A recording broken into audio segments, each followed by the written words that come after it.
So growing up in an African household for my whole life has taught me a few things. Like if my parents are calling my name, they won't respond until I'm right in front of them. Yes? Yes? Dad, were you calling me? Yes. Oh yeah? Hand me remote. But Dad, it's right next to you. And so? If they're on the phone, they'll change their voice depending on who they're talking to. Hello? Ah, Jim. How can I help you? Hello? Aha, Uchenna. How are you doing? But one of the main things I learned from living with them for so long is to respect my elders. See, both of my parents are from Nigeria, and in Nigeria, respect is everything. If you just went around disrespecting people older than you, that news will spread like wildfire, causing others to probably keep their distance from you. So, seeing as how my parents wouldn't want that for me, they taught me the values of respect through words and other methods. Now, I'm not gonna say I was a goody-goody child that never acted up, because that would be false. I've gotten to my fair share of trouble from time to time, but I would still try to be respectful to others when I could. So I wouldn't end up like one of those bad little kids you see at a grocery store. You know the ones that be running up and down the aisles, making a mess of all the clothes, screaming like they just swallowed a megaphone or something, because they didn't get that toy or candy that they wanted. And usually when I see these type of kids, I just look at their parents and just think, how can you just let your child scream like that? Well, apparently, some parents let their kids scream like that because they want to let them know that they can't have whatever they want simply by just complaining about it. Which, yes, that does make sense from a parent's perspective. But for a kid, kids don't think like that. A kid will use every single thing it's ever learned to get what it wants. So if a kid has gotten candy from screaming, best believe they'll do the same thing again and again and again until they get what they want. So using that strategy can work from time to time, but I wouldn't put it as your go-to strategy. Another strategy I see parents using is the countdown method, which I don't know who made this up or why, because this never works. I mean, why would it? What do you expect? The kid to just be like, oh no, she's counting down. I better stop misbehaving. Because that won't work. No, the kid will either one, won't hear their parent because they're too busy screaming like a human tornado alarm, or two, they just won't care. Now granted, I actually have seen this work about 6 times, and in those 6 times, the parent actually had to restart their countdown before the kid actually stopped. So I guess you could say these strategies worked, but do you know what my parents did when I misbehaved in public? I was given what many Nigerians would call a Hot slap. For those of you who have yet to receive a Hot slap. and are wondering what it is, it's when a Nigerian channels all their stress, anger, frustration into their hand, only to release it all at once on an unsuspecting victim with one quick motion. It's a very powerful tool that Nigerians have passed down from generation to generation. And as a person who's received their fair share of hot slaps, I can tell you for the most part, they work. The first hot slap I've ever received was when I was about 12 years old. My family and I were eating dinner, which was some egusi soup and pounded yam, which, so good. And as we were wrapping up dinner, my mom reminded us not to take any of the meat that was left so we can have it again for later. However, I was still a bit hungry, and around this time, me being the respectful little kid all the time hadn't really kicked in yet. So I decided to not listen to my mom and instead sneak into the kitchen when everyone was asleep and steal stuff for myself. Which at the time I didn't realize that by making that small little decision, I had started down the countdown to my first hot slap. So fast forward about 2 in the morning and I decided to make my move.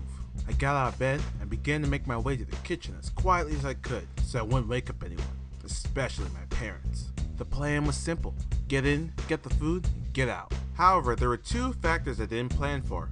One, that in order for me to get to the kitchen, I would have to go down the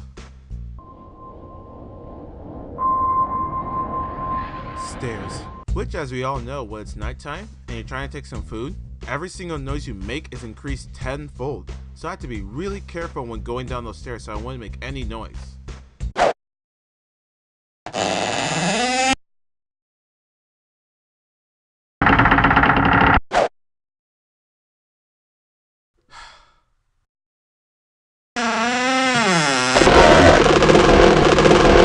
So what after felt like an eternity, I finally made it to the kitchen. I opened the fridge and got my food and took a little taste before I took some to my room.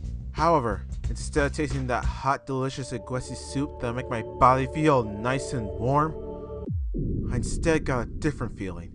A cold, chilling feeling. Because right then and there, I realized the second factor I forgot about, and that would be the food getting too cold for being in the fridge for so long. And seeing how it's been in there for quite a while, it became way too cold for me to truly enjoy it. And yes, I could solve the problem by just heating it up using the microwave, but that would basically be committing a death sentence.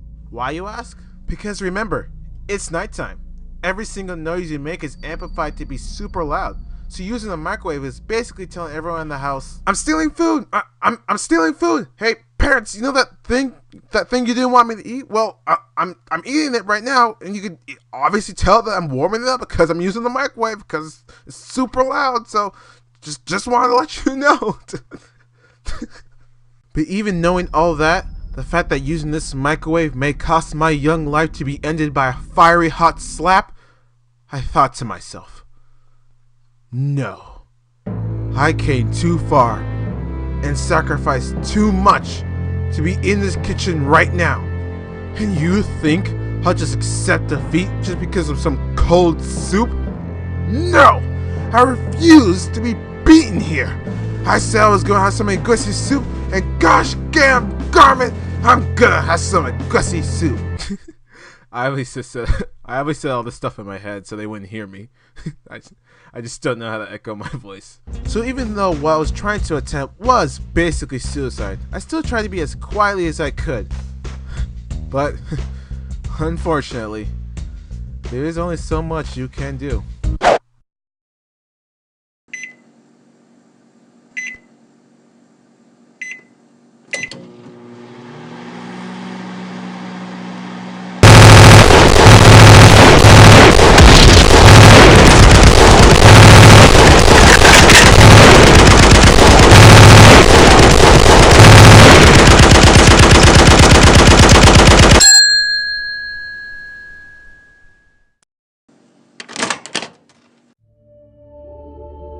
And there it was, my egusi soup, warmed to perfection. I finally done it. I finally gotten my food.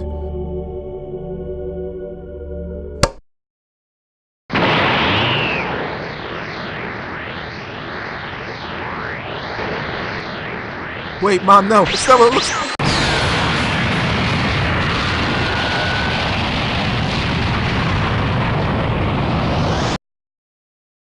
I swear it went down like that. So after receiving several hot slaps, I was sent up to my room defeated and empty-handed. And although at the time I thought they did just to be mean, I realized later that they did to teach me respect. It goes a long way, and they want to teach me that so I wouldn't get into serious trouble later down in life. Yeah, it did hurt at the time, but I've come to understand it and be thankful for teaching me that early on. Even though it still hurt. Now I want to thank you guys for watching this video, and also want to just apologize real quick just because it's been a while since I posted an early video.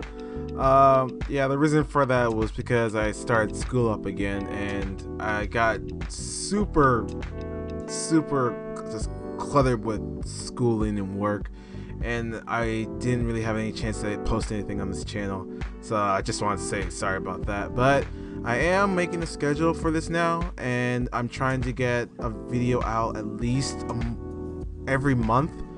So you guys are not like just wondering like, oh, when's the next video coming out? I'll probably post something on my Twitter about my schedule probably in the next week or so, because I'm still trying to figure out how to use Twitter, even though that's kind of weird. I'm basically going on Twitter to study up on how to use Twitter. And yeah, so yeah, I'm gonna probably hopefully post another video in the next by the end of this month, so yeah, look out for that. Again, thank you guys so much truly for watching this video. If you can, I'd really appreciate it if you guys leave a like and maybe a comment about, I don't know, maybe a time you got in trouble when you were little, and yeah, it's just something like that. Okay, I can't really remember anything else right now, so I just leave it up with stay silly, my friends.